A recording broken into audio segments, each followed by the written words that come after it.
I was just meditating on all the dropshipping mistakes I made this year, and I thought I should make a video about that.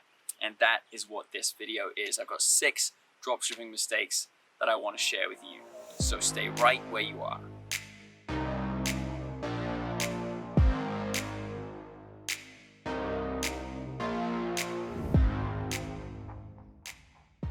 So 2020, it's been a pretty crazy one.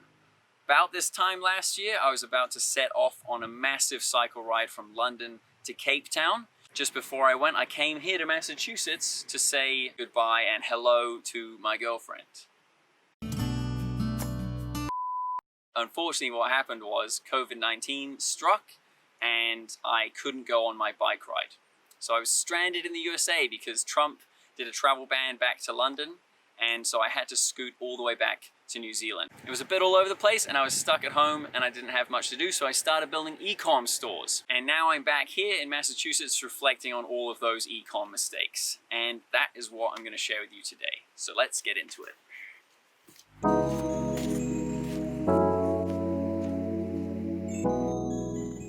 Okay, so the first mistake that I see in dropshipping is people starting an online business without having sufficient capital to follow it through. As a beginner, I would really recommend you start with about 1,000 USD. So I see a bunch of YouTube gurus out there.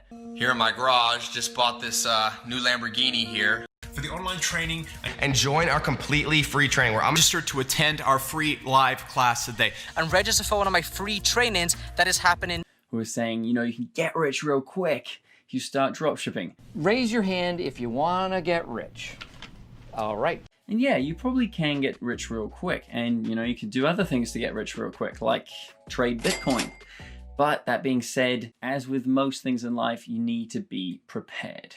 I'd really recommend spending this 1,000 USD or most of it on Facebook ads in order to find an audience that's going to buy from you in the future. You want to spend it on testing and research, and Facebook ads is such a powerful tool for things like this. So find an audience who's already expressed an interest in online shopping, even if it's not within your niche.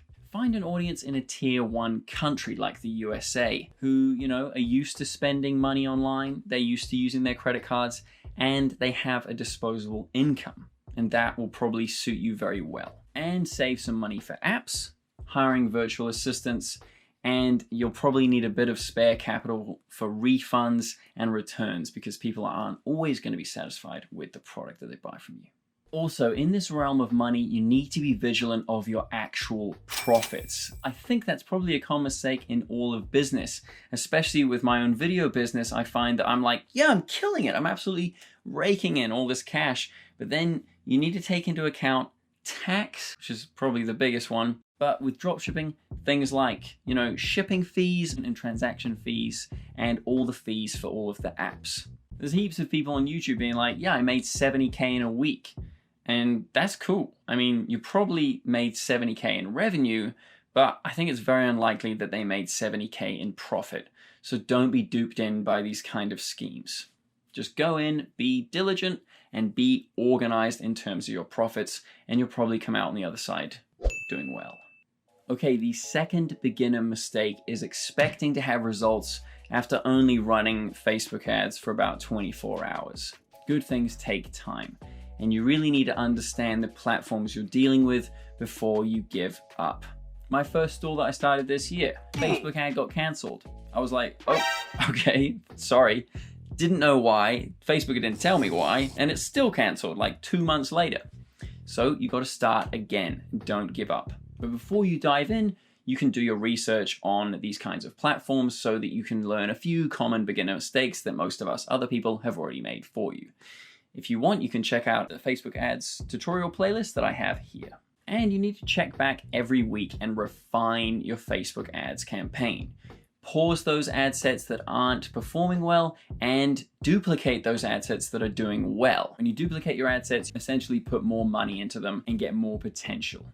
Third mistake, spending too much time on the perfect website when marketing really is the key to your success in e-commerce. So this year, for a few reasons, I moved away from filming a lot, recording travel videos and music videos, and I did a lot more work on my laptop. I did a lot more editing and a lot more marketing. And I was lucky enough to work with two companies, Video Ventura and Debutify, that know an awful lot about marketing. And before this year, I just had no idea really how it worked. I kind of kept away from it. I was like, I don't know how to do it. I'm just going to leave it alone. But at the end of the day, you can make the perfect website. You can make the best music video and no one's going to see it. No one's going to go onto your page. No one's going to make any conversions because it's literally invisible to them. So from learning a lot about marketing, I think I've got a nice working definition of it, and it falls in with exposure and recency bias. So what marketers are doing is they're building trust with their customers or potential customers through exposure. I mean, let's look at Coca-Cola. If you walk into any small convenience store, you're gonna buy Coca-Cola over the local fizzy drinks because you know Coke. You trust Coke. How do you know and trust Coke? Because they've paid for decades now to get your attention and to expose themselves to you so that you know and trust them. It's real freaky, but that's how it works. And this ties in with recency bias because Coca-Cola's adverts are absolutely all over the world. You see the ad maybe a week ago or even a couple of days ago, and usually they have their ads on the small convenience stores as well, so that when you walk in, you're like, oh, I remember Coke. I remember it so recently, actually, that I will get one. I want a goddamn liter of cola. And there's a whole bunch of biological advertising that goes into, releasing insulin when you see an advert of food, and that's even more technical. But right now, exposure and recency bias are very important in terms of marketing, or at least I think so. So how do you build exposure as a beginner dropshipper? Well, you run ads. And how do you run ads? Easy. Walk through your local town with a megaphone and sell your products.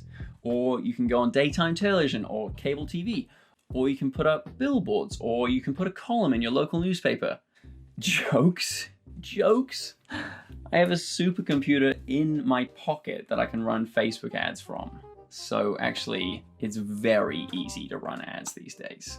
Too easy. You need to recognize that Facebook ads, Instagram, Google, and YouTube ads are the way. They are accessible, user-friendly, and have a lot of potential for reach because they're enormous brands. Not only will they give you a lot of exposure, but you're going to be able to do testing and research through them as well.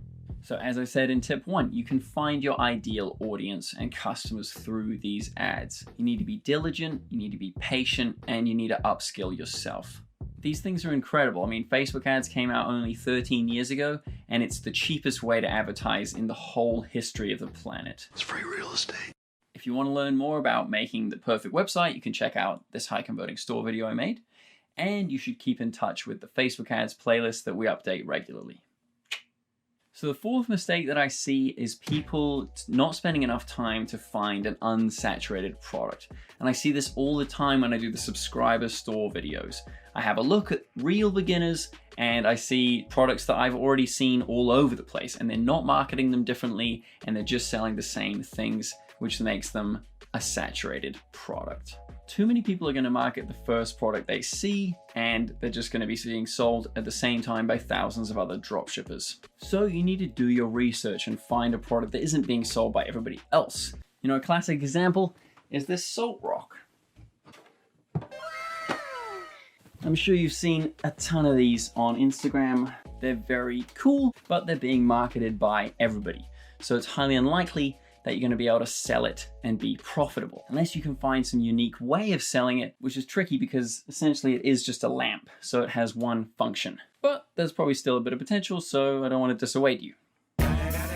This is doing so well because it actually fulfills a need, not a want. When you're doing product research, you need to bear this in mind. You need to find products that people aren't just going to throw away after a week. They're going to want to buy your product if it actually fulfills a problem in their life. In this vein, you should also order the product.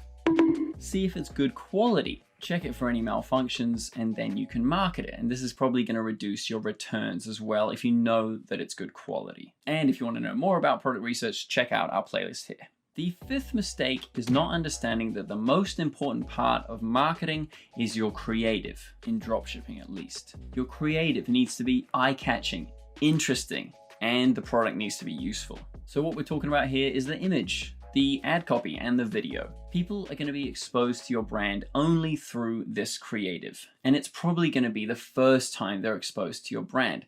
They're definitely not going to be finding it somehow. That, you know, people are surfing the web randomly, yes, but how likely is it that they're going to stumble across your website?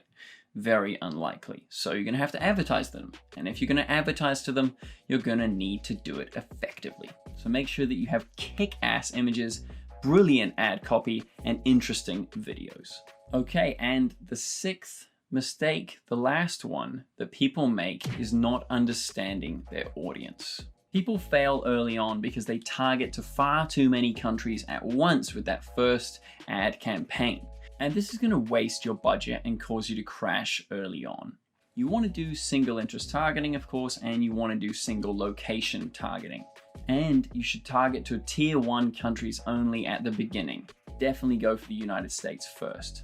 As we said at the beginning, these people already have a habit of using their credit card and they've got a high GDP, so they've got a good disposable income. They're also English speaking. And if you're watching this video and you're already to the end of this video, then you're probably English speaking as well. And you want to know how to do it fundamentally, basically, before you branch out to other countries like Japan or Germany. You know, or you could market to New Zealand, which is a potential unsaturated market. What? Okay, and there you go. I hope that you've learned something in this mistakes video. If you have, it would really make me feel great if you were to subscribe, and it would help us promote our channel. So with that being said, good luck in 2021. And again, thanks for watching. See you later.